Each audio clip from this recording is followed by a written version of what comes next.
Welcome back to the Like It Conspiracy. I'm your host, Nathan Craig, and with my co-host, Andrew Chopper Reed, or almost Hudson, we're going to have a bit of a reckoning with numbers. Specifically, that tiny, cruel, overglorified digital calculator in your bathroom, the scale. This episode is called Don't Trust the Scale, Trust the System. Because if you've ever felt amazing only to step on that little thing and have it steal your joy, then you already know your value isn't measured in kilograms. We'll unpack your chasing. I'll start that again. We'll unpack why chasing short-term metrics often derails long-term change, and will help you build a system that works regardless of what the scale says. Let's get into it. Andrew, I'm glad you're in this episode here. How are you? How's it going, buddy? Well, thank you, Nathan. We had back for the first week of work this week after school holidays for the last fortnight. So I've had a little bit of a hectic week.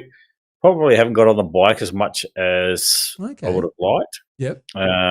I always find the first week back because you get in a bit of a bad routine over the holidays where end of term, the first couple of days, you sort of enjoy that sleep in and sort of unwind, I guess. And I've got this mate who always he's decompressing, and that's a term that he uses, which I think is quite apt. You sort of,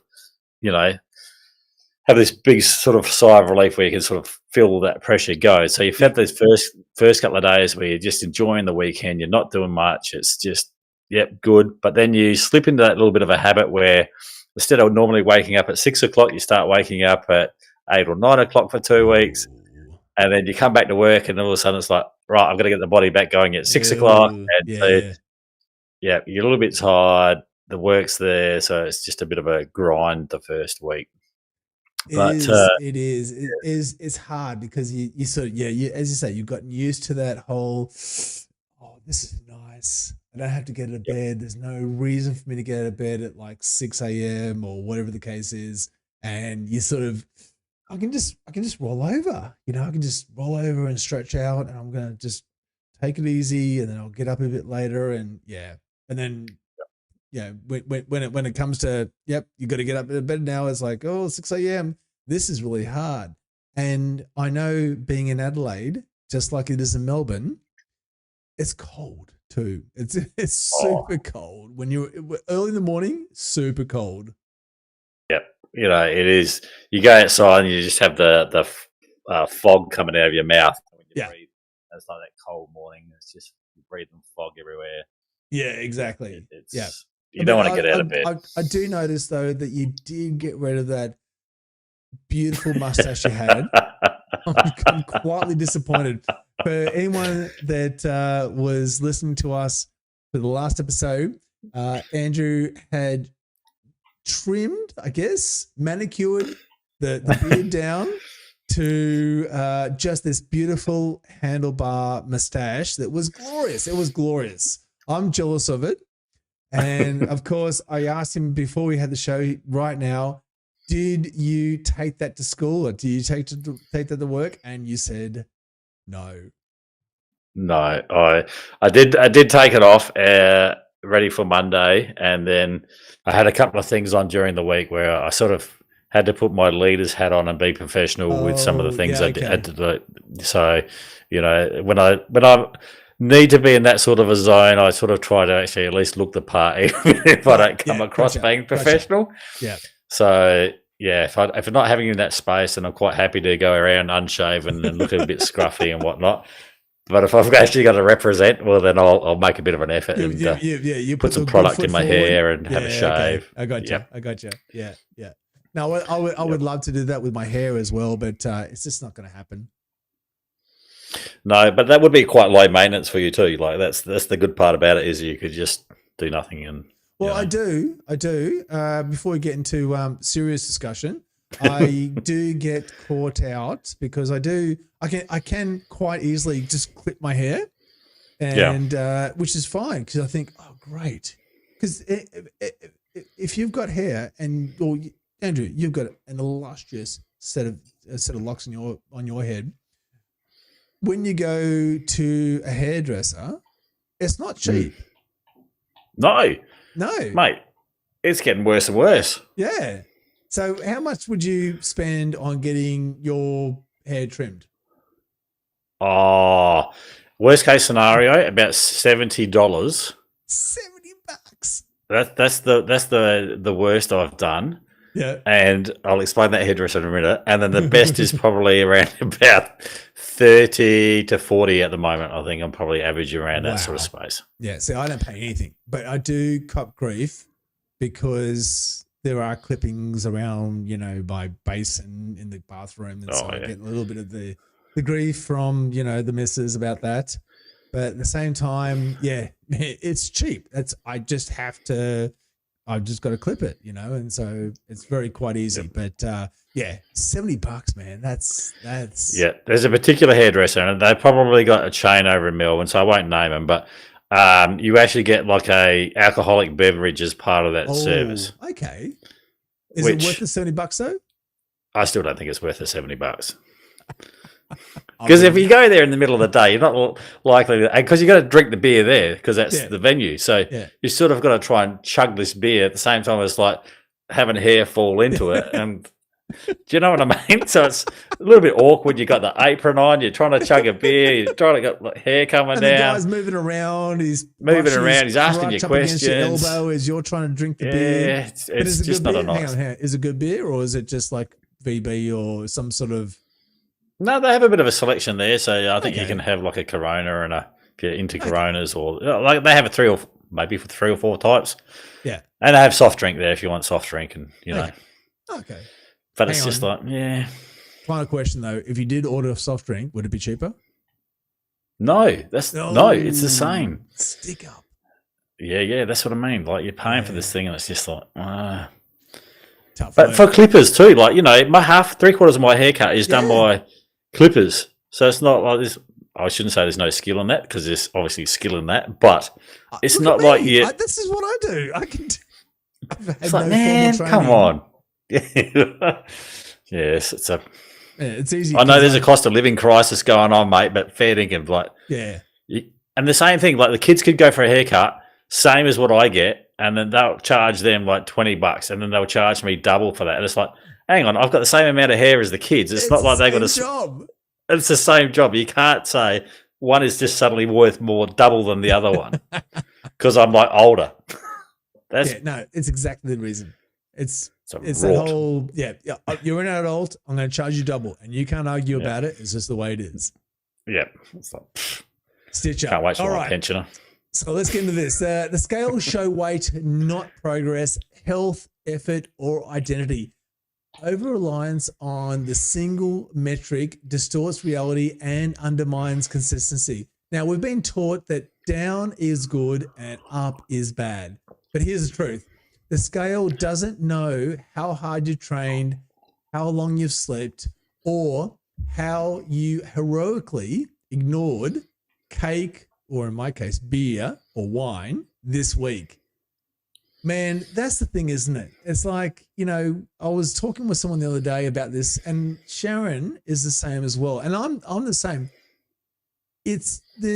I get fixated with weight. Now, and there's two things here.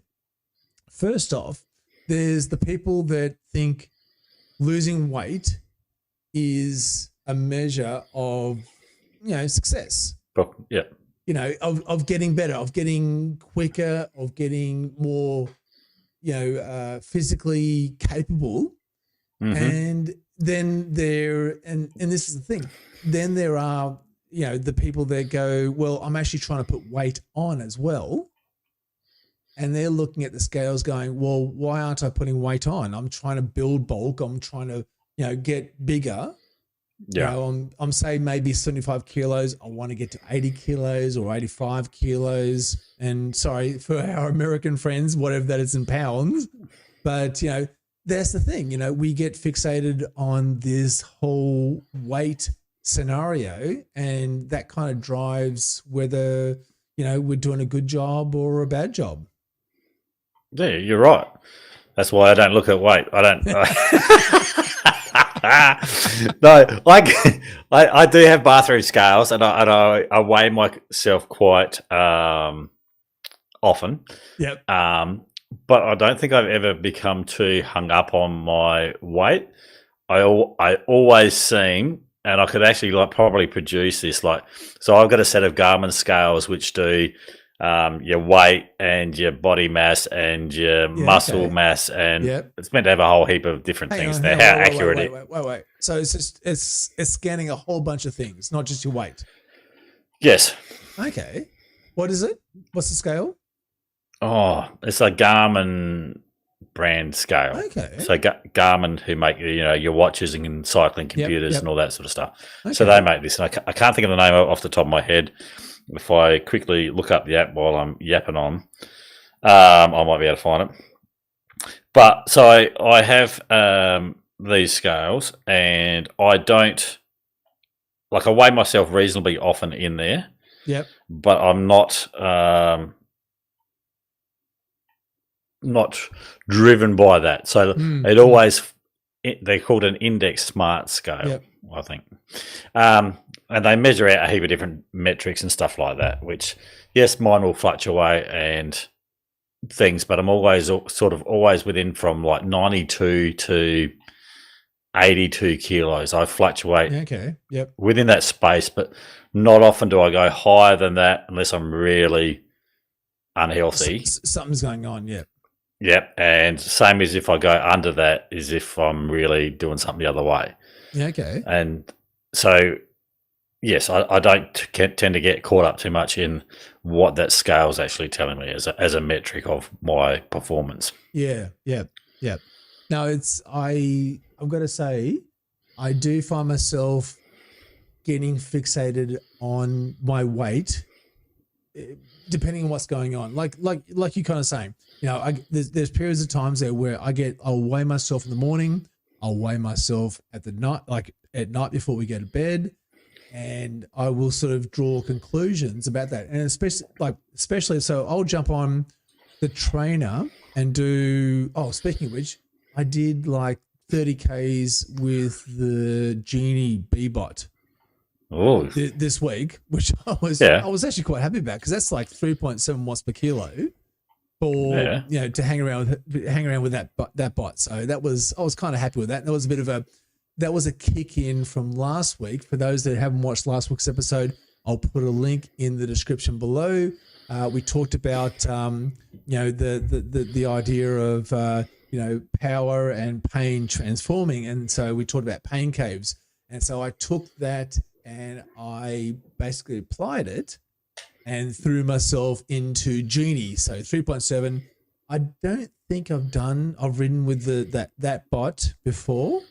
And so I went, okay, I'm just going to do it. I'm going to do it.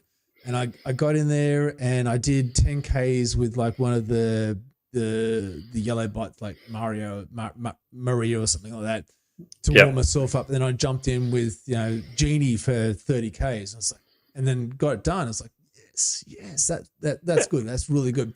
Anyway, so talking about the weight, and so I would jump off the bike and go and weigh myself. Yeah. And get really frustrated because I think I weighed myself and I think I weighed more. That's all the water you drank. That's it. That's exactly it. That's exactly what. So I came off the scales. I went, why am I weighing more? And then I realized I had drunk a liter of water. Yeah. And not done anything else. And it's okay, I get that, But even still, in my mind, I'm thinking, I just did 30 Ks at an average of 40 Ks an hour for 30 minutes 45 minutes. I'm thinking I expected there to be a better result. But you're right. It was the water. It was probably some salt from last night's dinner as well, and some other things. And you kind of get a little bit, it's easy to get frustrated when you see that too. But then I remember, like what we've been saying, I remember and say, it's not about how much weight loss I've done. It's about the fact that I did 45 minutes at 40 k's an hour that I've not done before. That's an impressive effort, mate. I was really happy with that. Yeah, I was really happy with that. Yeah, and you should be. I mean, that's exactly what we talked about in terms of putting yourself out there and having a crack. And well done. And just I thought to myself, I'll hang on for as long as I can. And we're just on like the volcano lip, so it was like it's a bit of a hit kind of a session. So there's a bit of a there's a hit where you go up for a little bit, and then you get almost an instant recovery session, and it's flat for a round, then you go up again and down again. So it's fine. It's fine. I mean, you know the route, but at the same time, it's like I was happy that I was staying with that bot at that speed and not blowing up and not giving up, which is kind of what I've done in the past. Found a reason not to do it, so it was really good. Yep, your heart rate's too high, or your breathing's not quite right, I've got a long list of reasons why I pull out of races and rides. But that's like the weight thing. Like I know, in terms of Zwift, if you're racing, you've got to have a weight in there and things like that, and that obviously affects the watts per kilo of your rider output in Zwift. And there will be many people on there who religiously weigh themselves for that stuff, and I've never worried about that. So apologies to anybody that I've actually successfully beaten and that you've beaten.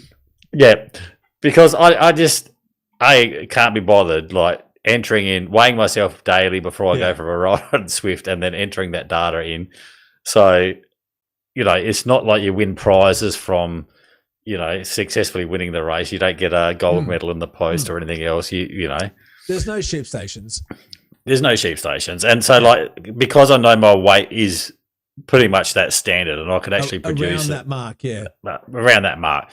And I might fluctuate, a little bit, but it's not going to be massive amount. I don't think that would ever make that much of a difference in terms of the race output. So I've never worried about that. Yeah. Weight for me hasn't been a thing. Yeah. And like, I'm the same. Like, I think I sit around 84, 83 kilos. I will balloon up to, if I'm not paying attention and sort of, finding reasons not to get on the bike or not go to the gym or to eat badly. I did balloon up earlier this year to like, 90, no, actually at the end of last year, up to like 90 kilos, 89.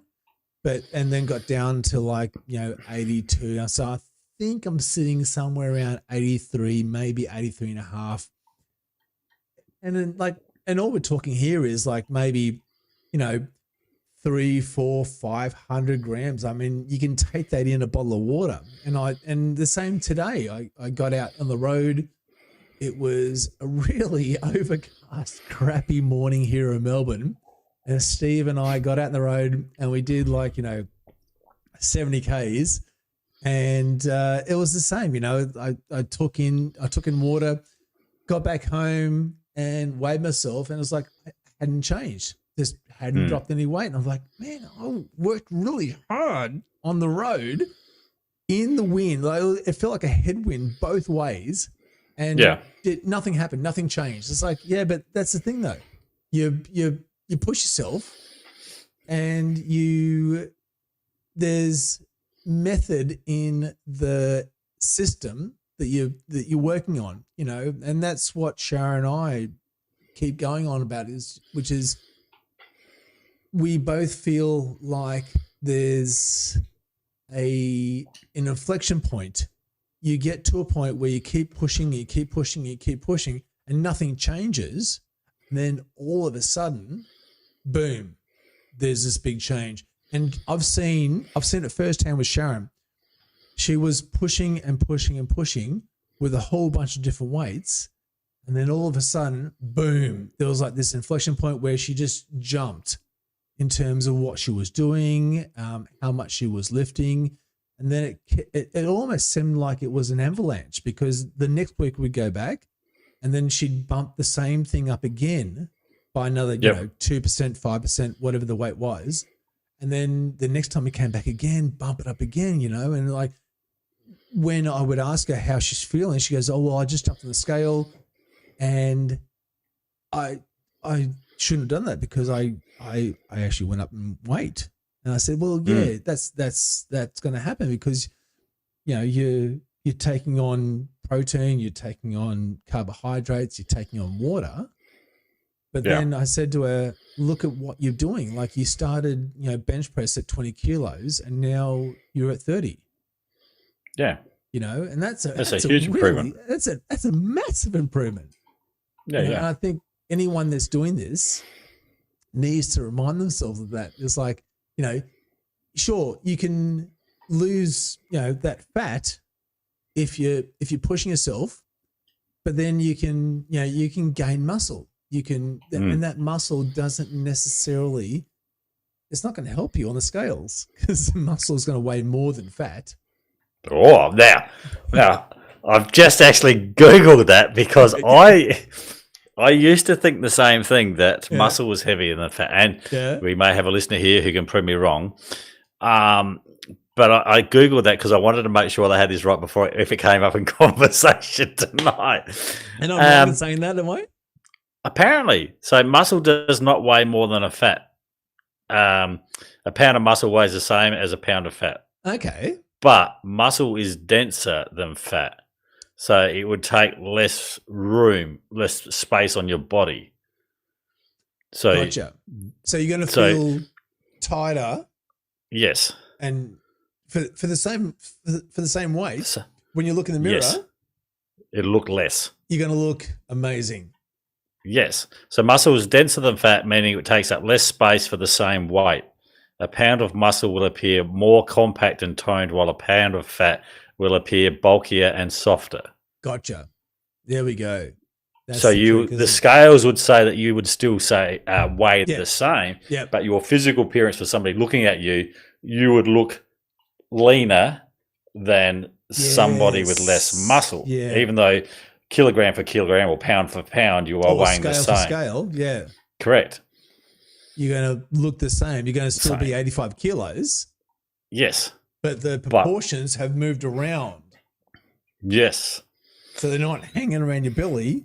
They're up on your shoulders or they're on your legs and on stuff. Your guns, mate. Yeah, that's what you want to see, isn't it? show us your guns again. Yeah, it's like, there we go. That's which way I got to go that way? Hey, the big boys are out. Yeah. What is it? Destroy. This is Des and this is Troy. Together, they destroy. But I think, I think that's where that would segue into like looking at your BMI in terms of your body mass index and what your body's actually, the composition of your body, more so than what the scales are there. So that's something I think where people have got to take into consideration is what that's actually telling you rather than the mass of your body. I think you're absolutely spot on there. And that I went and did a like an 8-week training program with a trainer, and one of the first things you did was I did a scan, a body scan. Oh yeah, and so I, spoiler alert, I haven't gone back, but only because it costs a lot of money to have a personal trainer. But my visceral fat was quite high, and so I have been meaning to get back and do another visceral sort of a body scan to get my visceral fat, because I think that the fact that I've cut out a lot of alcohol out of my weekly, arrangement has meant that I think I'm feeling that there's probably an improvement there. Now I would be shocked if I got my scan again and there was no visceral fat change, because it was like 113 or something. It was higher after I did the first scan, and when I did the second scan after like 8 weeks, it was actually higher. So that was a little bit disappointing, but well, it is what it is. And but at the same time, I kind of felt like you were saying, which is, I kind of felt just stronger overall. than that visceral fat kind of, would suggest. But I did feel like that was something that was concerning. And I know that we talked the other week about me getting my blood tests. Okay, another spoiler alert. I haven't got the blood test done yet. only because I haven't had the time, literally. So I've been working the last couple of weeks, and the place that does the blood tests opens at 9. I've had other requirements that I've got to be at other locations before then, and so I haven't had a chance. But this coming week, I do expect that I do have the time, and I can go and get the blood test done, which is going to be. I'm super interested to get this. So I do have another discussion for you, Andrew, about not just the icky blood stuff, but the about the what's the other stuff? Not oh gosh, I'm drawing a complete blank here. Creatine. Oh yeah, because I know you've been talking. I know you've been having the NMN, and you've been taking that on a regular basis. Yes, and I do want to hear about how that's going, because that does play into what we're talking about today. But I have read some articles about taking creatine, but like super doses, 25 grams. So you're meant to take 5 grams. Yeah. And I've read a couple of articles where people talk about just taking like 10 grams, and that's meant to boost you up. And I read one just this week about 25 grams every day for 30 days, and what the outcome of that was, which was really surprising. I mean, some of the things that was reported was incredible. So I'm really interested in getting my blood work done so I can do the NMN, see how that feels, and then go on to creatine. So, yeah. Now, I've heard a rumor that you're not just getting this blood done because you're scared of needles. Is this true? Hang on. So, okay. So, yep. Look, I'm not a fan of needles. I'll tell you that much. I'm not a fan. It's not something that I go, I can do needles. No, I don't do needles well. I will quit. I will sort of, what do you call it when you psych yourself up? Yeah. Well, right. I just sort of squeeze my eyes and hands and just hold on. You don't tense up. That makes it worse. Oh, yeah. I know. Well, apparently, because it really hurts.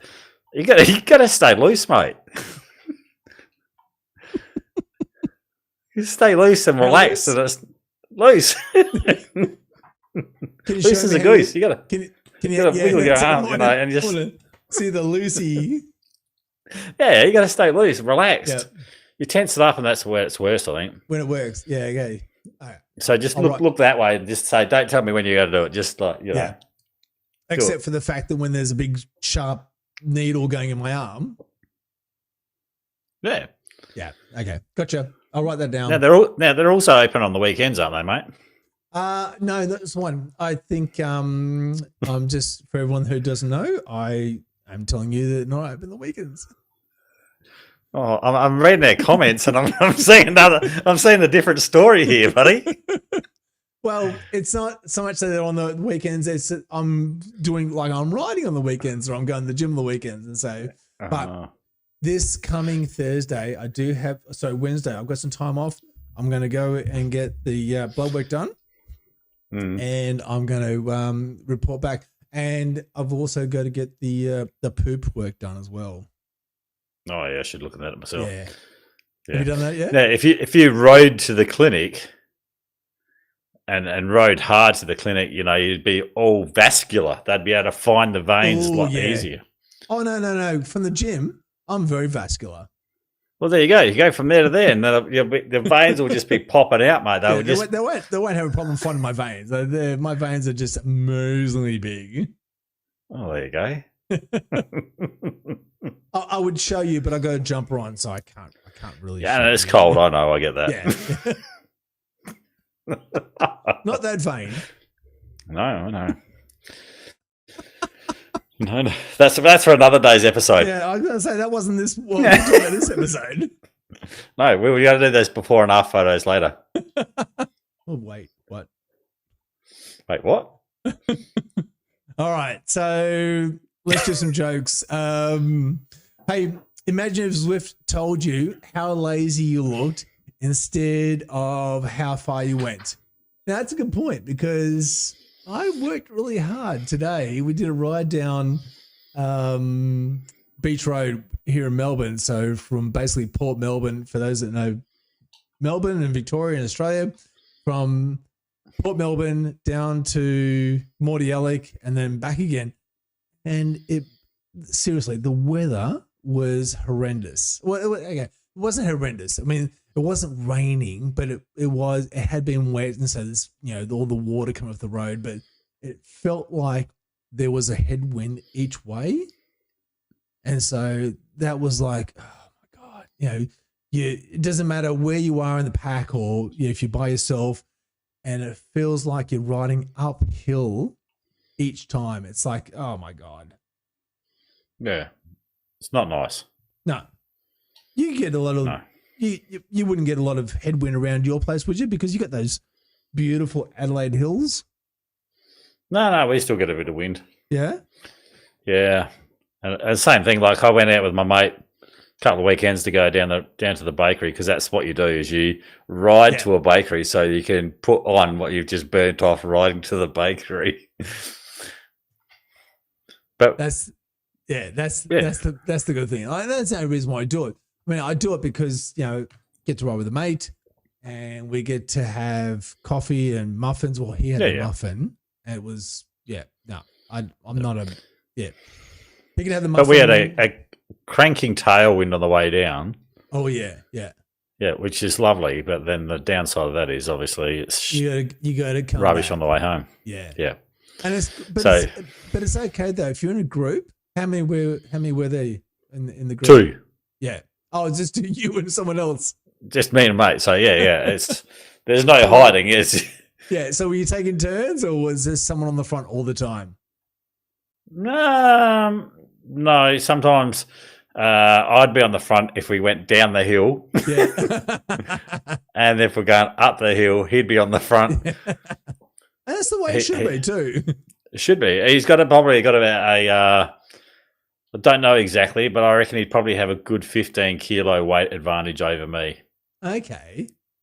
So he's a lot lighter guy than I am. Gotcha. Well, of course he should be on the front. So he goes up the hills a lot better than I do at the moment. Speaking up hills, yes. Quickly want to segue. Have you been watching the Tour de France? The what? The Tour de France. Of course I have watched a bit of the Tour de France. What's this about? A bike ride? This bike ride stuff. Yes, Ben O'Connor, mate. Yeah. Oh, thank you. I just wanted to point out, stage 18, Ben O'Connor absolutely smashed the Col de Loz. Something like climb. That. Yep. Absolutely, completely caned it, and a West Australian, and brought glory to Australia. So just want to say thank you very much, Ben. I know you're not going to hear this podcast, but if you do, congratulations. I think what did I hear, that he's one of the only non-European stage winners so far in the 2025. Yeah. Yes. Yep. And fantastic. Yeah. Queen stage. The Queen stage, which for those that don't understand what the Queen stage is, it's the hardest most stage. Important. Yeah, the most important stage of the tour. So arguably, not only did he commit to it, but absolutely smashed it and did it convincingly as well. So congratulations, Aussie. Well done. Yeah. He'll tune in for the next episode. Oh, of course he will now. Yeah. I can see our subscription count's going to go up because of that. But you know that's why Tajar is what's his name? Podgy. That's why he's winning at the moment, because he's tuning in and that's getting his motivation from us. Yeah, of course. It goes without saying. It's a no-brainer. Yeah. Wait, why True. Oh. Hey, quick one. Don't forget, guys, our Discord channel. Join in and chat with others and share your experience. Now, your journey, and tell us your story. The link's in the description below. You'll find resources, bonus tips, and people who want to see you win. And that's the important thing. It's not so much that you're getting out and doing it, but I think the big thing is it's when you get people sort of pushing you and backing you and, you know, convincing you that you can do this. And that's the hard thing, because, you know, so for me, it's that whole, you know, when I'm at the gym and I'm doing the whole 20 or 30 reps on the Smith machine, and I'm up in the weights, and it's when Sharon says, awesome, that's an awesome job, you know, you've really done well. It kind of just gives you that little kick you need to go and to not only just keep doing it, but to do it again as well. I think you know, and like you're saying, you know, when you're with a friend as well, when you're riding with a friend, having them push you and lead you out, because, you know, you're the sprinter, he's the climber, he's gonna, you know, lead you out to victory. You want to have that, don't you? Oh yeah, and you don't want to be. There's times where you still try and match him, you know, to get up the hill at the same time as him, and just to hold his will, I should say. And there's been other times where his legs aren't there, and you get to the top of the hill, and you know, he's quite a few bike lengths ahead of me. But he will slow down, and I was sort of saying to him, like, you know, if you want to press on, like, if you've got an aim and you want to push yourself, you know, if you want to, I don't know, there's Strava segments that you want to get, or you want to put a harder effort in, and I'm not on that space, then by all means, I won't be offended if you want to chuff off and do that. But most times, you know, both of us will turn around. If it's me that's in the better form of the day, it'll be like, no, that's all right. You know, it's.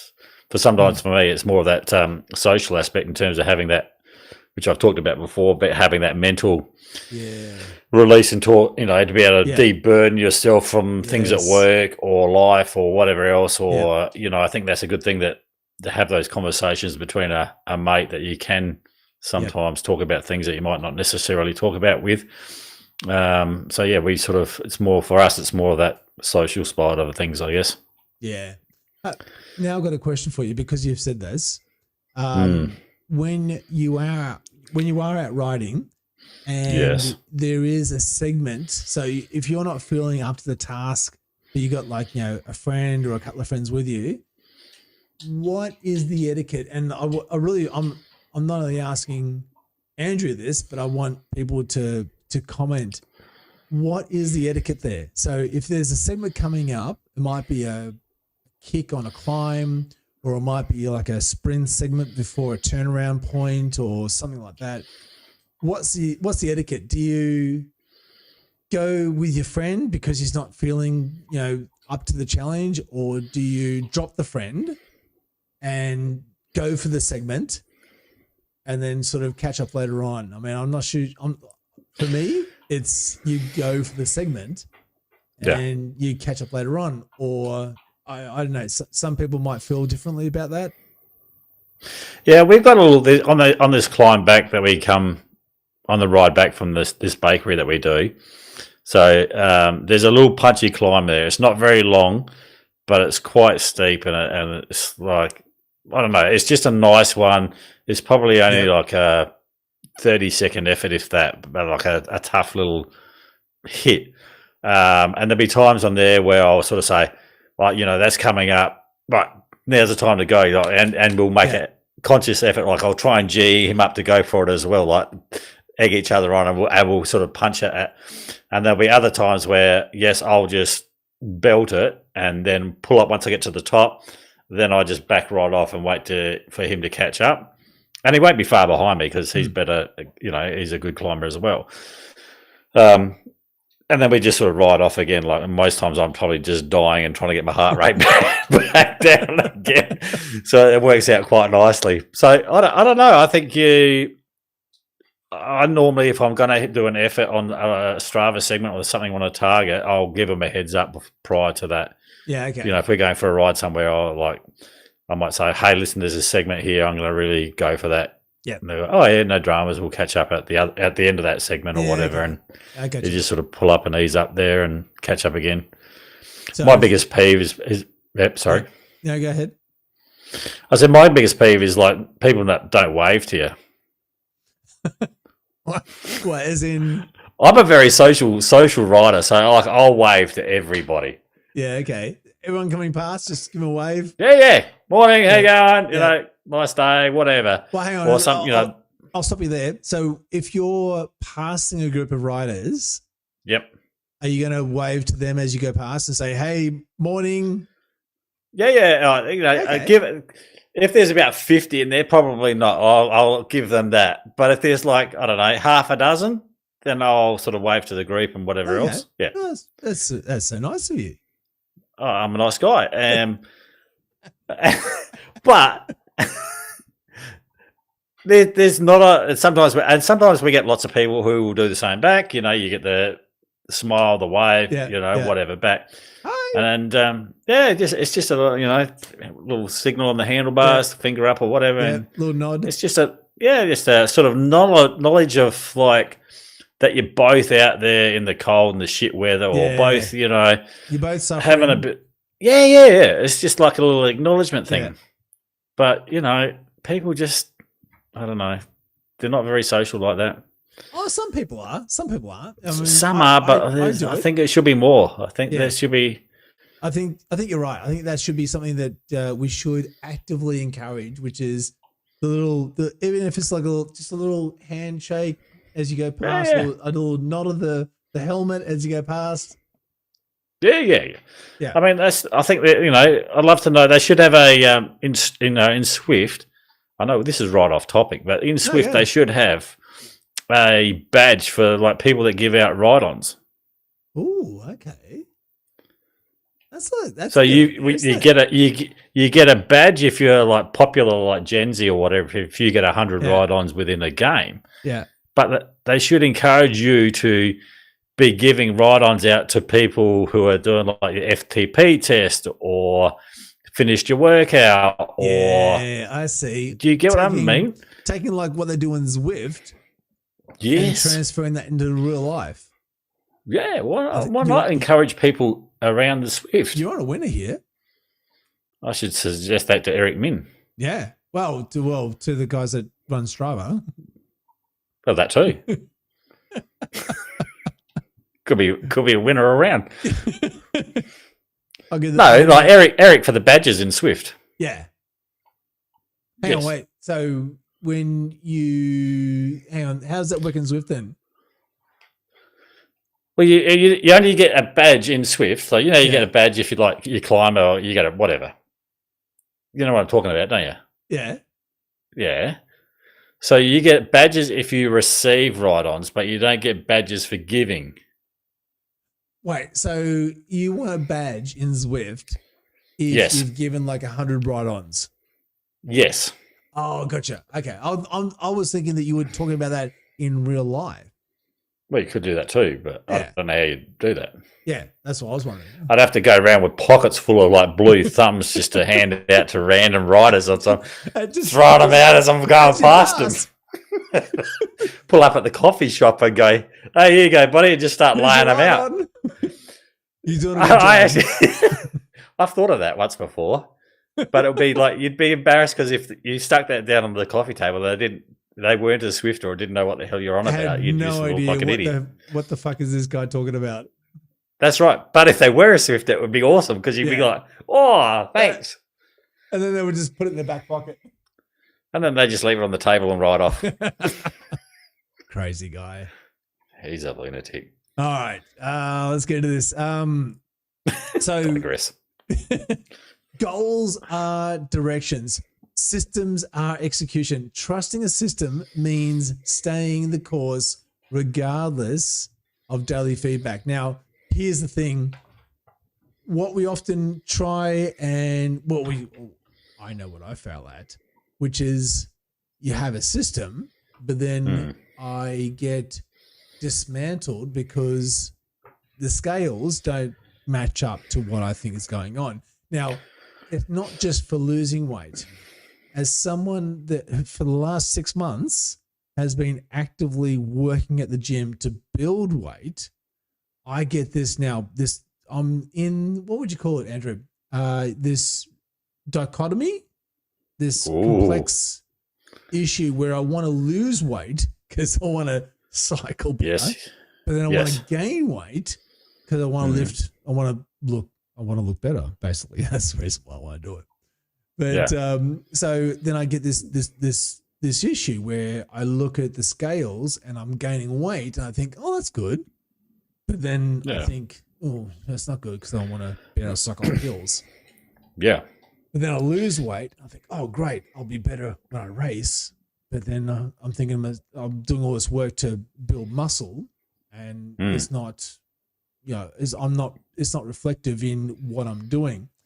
And so I'm a little bit. This is obviously a little bit sidetracked here because I don't know what the answer is. If you're trying to be a better cyclist, you want to lose weight. If you want to be a better gymnast and bulk up, you want to gain weight. I'm not sure how that works out when you're trying to do both.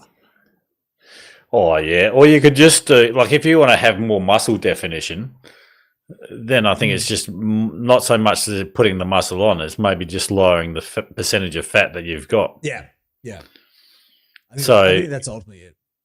Yeah. So it's not so much as putting extra weight on for bulking up, unless you want to be like a bit of a rig of a guy. But then if you wanted to maintain your cycling physique in terms of being a lean cyclist, if you were to cut the percentage of body fat out of that, you would have a quite muscular physique. Be Chiseled, like you'd be. What you're saying. Yeah. But you would be thin. Like you wouldn't be a bulky cyclist. You would be thin, but you would be very toned. Yeah. I think you'd have had a life of Sorry. Yeah.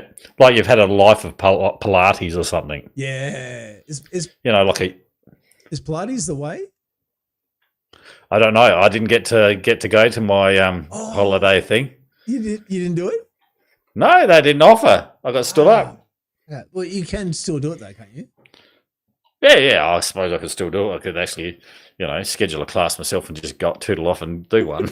I would pay money to see that. That would be good fun. Can you do it? Oh, well, I could go do one. Yeah, I don't know whether I'll be able to record that, but yeah, I'll look into it. Yeah, I think you should do maybe if you can't record it in session. I think you should do a little quick recording before you go in, and then a little bit of a quick recording when you come out to see what your experience is like. Yeah. I've thought about it. Yeah, as I said last time, like I think it'd be quite good for your flexibility and whatnot. Yeah, for sure. We've started. Sorry, on another side note, we've started doing more stretching now. So we've nailed our ab workout. So our ab workout, we've now gotten down to 8.5 minutes. Hey, look at you go. It's well, yeah, you say that, but it took, I want to say 4 months to get to that point. From us starting that, from me coming up with that design to us actually completing it. Well, Sharon completed it sooner than I did, but about 4 months. So I think we started that in about March. So March, April, May, June. Now we're in July. So somewhere around there. And it's not the hardest ab workout that I've ever done or have done or people have done, but certainly it's 3 rounds of it. And for anyone who wants to know what that ab workout is, I'll put a comment in the description of this video and let you know what we do. but it takes when we first started it was like 15 minutes to complete it. 14 minutes, and now we've got it down to 8.5 minutes. So that sort of progression of getting better at doing it has really sort of come around. But at the same time, it's been something that is difficult to achieve. And when we're talking about systems and I guess relying on that whole process, you can get you can get defeated when you can't do that. And so we have been quite fortunate in being able to both Sharon and I to push ourselves to do this. And Sharon has been absolutely fantastic. Like, she absolutely smashes this without a doubt.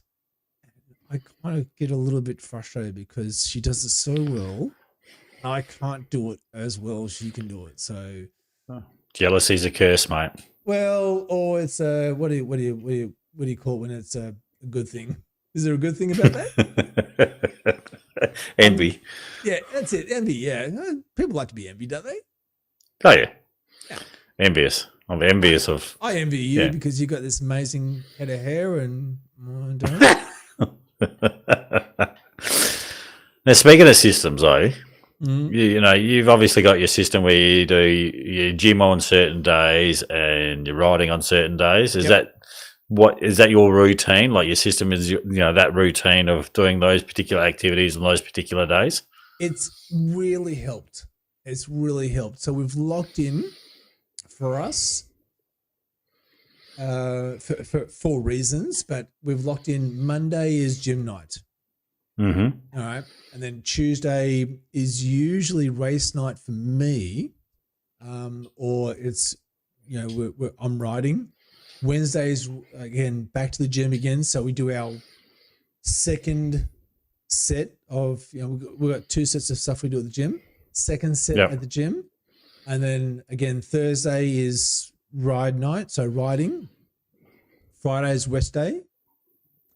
And that's the whole, that's that week done. Now, Saturday and Sunday, it all depends on what's going on with, kids, friends, all these sorts of things. But like today, I was out on Beach Road. We did, a ride out in real life.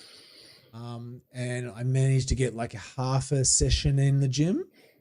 And then tomorrow is going to be the same thing. It'll be like, maybe I'll jump on the bike, do a bit of a recovery session, and then it's going to be the same thing. Maybe like what we call a makeup session at the gym. So it'll be the bits you want to do at the gym where you don't have, there's no stress. Like 2 or 3 or 4 exercises that you like to do. Like, this is the fun stuff where you like to do them because you feel good when you do them, not the hard stuff where you struggle to do it. And you get in the gym and you just do that. And so the music's on and you have a good time and you don't have the stress about doing the hard ones. But yeah, that's what I do. Is there a routine that you've had there, Andrew? Not at the moment. I'm probably routineless. I'm sort of routineless. I am, I guess, a little bit like a boat without a rudder at the moment in terms of floating around. However, if I've got something that I've decided to do and put my mind to that, then I will have a routine. I was going to ask about this. Yeah, I know you'll we talked about last episode about the Amy Gillett Grand Fondo, which is a 121 kilometer ride. In Southern Victoria. Is that something that still, there was some discussion, some positivity around that? Is that still something that we can look towards? Oh yes. So I've been to work. I've lodged my leave requests for those for the Friday and the Monday, which have been approved. Okay. So you're on. So I'm on. Yeah, I'm in. Okay, We're that's just all got to right. sort out the other bits and pieces, but yeah, it's like locked in. So I've done that. I've found my training program from years gone past Gotcha. for that particular Gotcha. event. You got 12 weeks. I've got 12 weeks. I worked that out too. So, and I was like, so this week that we had just had that's gone now was week 13. It would have been 13 to go from that week. Yeah. And I looked at the training program, and that must have been a rest week within that week. So all of the little workouts were, go for an easy ride, for an hour at level 2 or level 3 or whatever it was. And I think I managed to do, because I had a bad week at work, which is, I've got to try and reschedule this. Anyway, I think I did a FTP test this week to see where I was at, because some of these workouts are actually based on Zwift. Stop. What was your FTP result? 230. Okay, that's respectable. I was 229, so I'm rounding it up one. Yeah. Now, interestingly, I thought I was very much under where I was at. So FTP tests, you set them in Zwift, and I normally do one and then don't touch it for like forever. And then the good ones you keep, the bad ones get rid of. That's right. And so all your performance, like your power levels and things that are sort of managed on those, like if you do a workout or whatever, they're all based around that FTP roughly and where your numbers are. Yep. And lately, when I've been on Zwift, I thought, I'm nowhere near that, where those numbers, where I thought they would be. Where you want them to be. Yeah. I thought that the original FTP in Zwift was set higher than what my current level would be. But when I did the test, I was 229 on the test, and when I went to change it in Zwift, it was 230.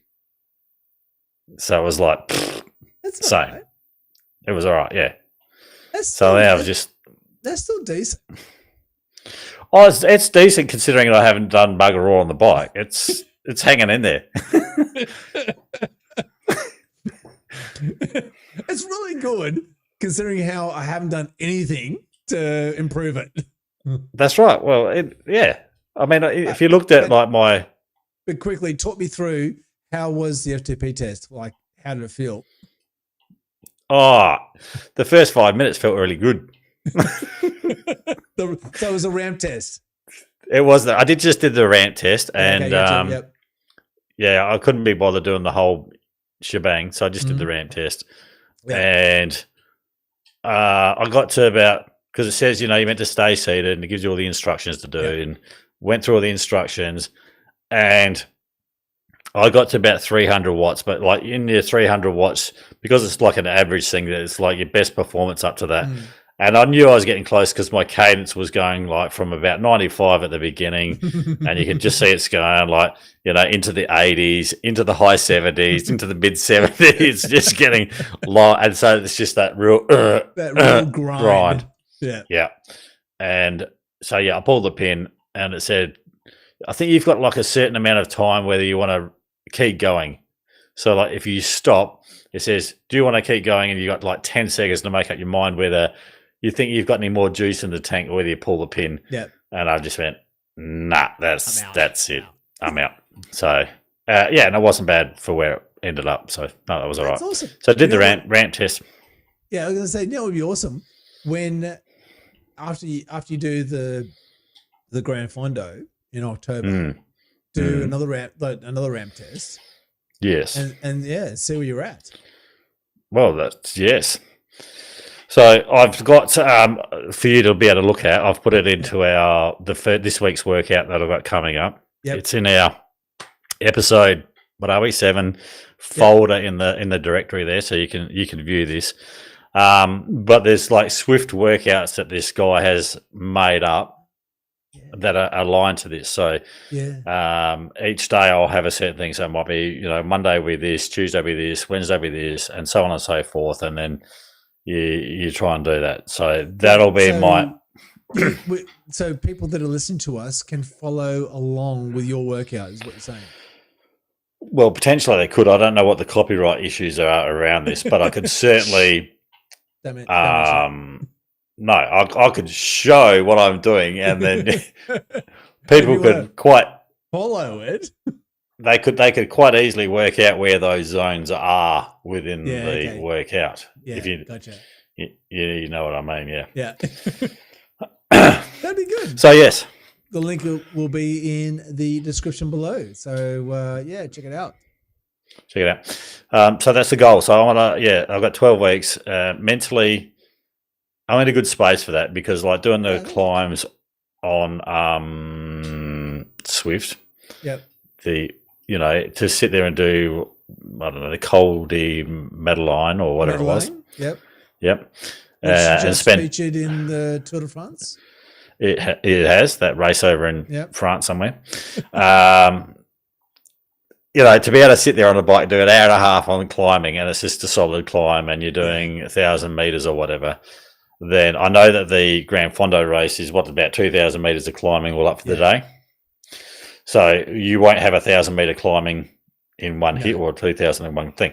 So for me mentally, even given my current level of fitness, I know that I could go roll up to that event and smash it. Well, I don't know about smash is the right word, but I could get from the bottom to the top of those climbs. Might take me a little bit longer, but I would get there. Like I think you would do really well. Mentally, I'm already in that space where I know that I can get from A to B up those climbs. Okay, so you're saying you're already, and that's a really important thing. I think we talked about this in a couple of episodes ago. Just being confident that you can do it. You don't necessarily have to do it fast or well, but if you can complete it, then it's a really powerful thing. And the fact that you're already there and you've still got 12 weeks of availability to sort of train it and to work up towards that. And don't get me wrong, it's a difficult the route itself is not easy, but the great thing is, and I'm not sure, have you ever ridden or driven along the Great Ocean Road? Nope. No. It is one of the most spectacular places I have ever seen. And coming back from that climb, Skeens Creek, and you come down, there's a really nice descent, and then you come back along the Great Ocean Road. It is fantastic. There's only one spot in the world so far that I've seen that kind of beats it hands down, which is Chapman's Point, which is in Cape Town, South Africa. But we're splitting hairs here because they're both amazingly beautiful places, and I think, Andrew, you are going to be suitably impressed when you come down and then you get to come back along the Great Ocean Road, along the basically the edge of the water. It's going to be fantastic. You'll love it. Yeah, I mean, I've never done those climbs, never done those roads. Yeah, but mentally, I think I've just got to get myself in the terms of the distance rather than so getting some longer rides under my belt rather than just the 30 Ks on Zwift every night is actually going out and doing longer efforts. Yep. The climbing stuff I think is going to sort of look after itself in that sense. Like I said, I've done those climbs on Zwift. I know what a long climb is going to be and can manage that. It would be just putting that and the other bits together, and but we'll see how we go. All right, so let's round this up. For those who have been listening, look, what we're talking about here is, when we talk about scales and measurements, it's not so much about what it is to lose weight as opposed to what it is to, create your system. So, creating your new measurement dashboard. And this is the thing. It's not about the scale saying you've lost 2 kilos or you've gained 3 kilos. It's energy levels. So your morning mood, sleep recovery, workout consistency. So making sure, and as Andrew asked before, what do you do each week to maintain that workout consistency? If you're doing that each week, that's gold. You know, your food quality. If you're cutting out sugar, great. If you can do that, awesome. Let me know how you do that, because I would like to know. But you know, you're cutting out processed foods. If you're increasing the fresh food quality, stress tolerances. You know, are you getting stressed? I mean, I know, Andrew, you had a difficult time this week at work. Was that a stressful situation? Oh, very much so. Like, what is it? Cortisol levels? Is that what it is? Yeah. Probably were through the roof. So that was not an ideal week, but great position. No, was it? Yeah, but you got through it, and you know, you're not going to hopefully have to do it again too soon. But at the same time, you know, you just have to minimize, you know, how that that affects your body. And self-trust, I promise that I will do something? And I must admit, I made some significant changes when it comes to this. So one of the things I used to do, which was I didn't ride on the night before, which I thought I would do. So I will get up early in the morning and I will do the ride in the morning, and I don't do the ride in the morning. What I have started to do, though, is to get my kit out. And I think this is one of the earlier episodes. Get my kit out, put it outside of my bed, put my phone on the kit with the alarm set for like 5:30 a.m., which is what I've been doing. And when the alarm goes off, I gather the whole thing up and walk downstairs and get dressed and get on the bike. Now, if my phone, my alarm was next to me in bed, I would just turn it off. Yeah. Yeah. And because I'm the lazy bugger that way. Well, it's cold, you know. That's the thing. The bed is warm and it's comfortable, and outside is cold, and you know, I've got to go downstairs, and the bike's in the cold room, and it's like, oh my God. Yeah. I mean, it's okay. I get it. It sounds like third world problems. Yeah. But at the same time, it's, you know, it's what I need now to do that's going to, you know, get me to be a better person. Yeah, well, that's those little micro systems you put into place to make the bigger system work. That's exactly it, isn't it? It's the same as, like, you know, so you have the systems in place, and it's the same as having your small goals in place for your bigger goals. Yeah, you know, it's exactly making things, all those tasks, manageable and achievable. Like, it's those small bricks, isn't it? Sure is. You build them up, and then before you know it, you've got something that's decent. Yeah, that's right. All right, mate, let's wrap this up. So I'm going to give you the sense here. You're not a number. I'm looking down the screen here because my projector here has stopped functioning for some reason. So I'm going to look down the screen here and read it out. You're not a number. You are not a graph. You're not a weight number.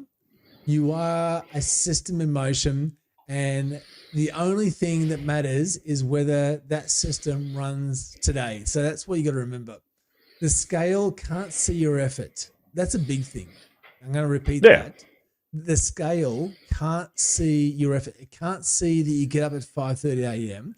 It can't see that you're getting rid of the sugar and the lollies and the chips, and you're eating well. But before you can feel it, the measurement, it will see that. So the measurement, it will see that when you step on the scales, and it does take time. So next week's episode, we're going to talk about atomic wins over epic scales. Now, that's the big thing about the little wins, celebrating the little wins. Why small? Boring victories are the key to massive, sustained transformation. It's one of our favorite mindset shifts, so don't miss it. If this resonates with you, or if someone else you know, leave a comment, share the show, send them a link, and keep building. This is the Like a Conspiracy Andrew Hutto Hudson, and I'm Nathan Craig. And remember remember, ride the truth, not the tension. All right, Andrew, I butchered that well and truly. Thank you for joining me. I hope you have a great week, mate. You too, buddy. It was a pleasure as always. Fantastic to be here. Good work. And rubber side down. All right. Thank you very much.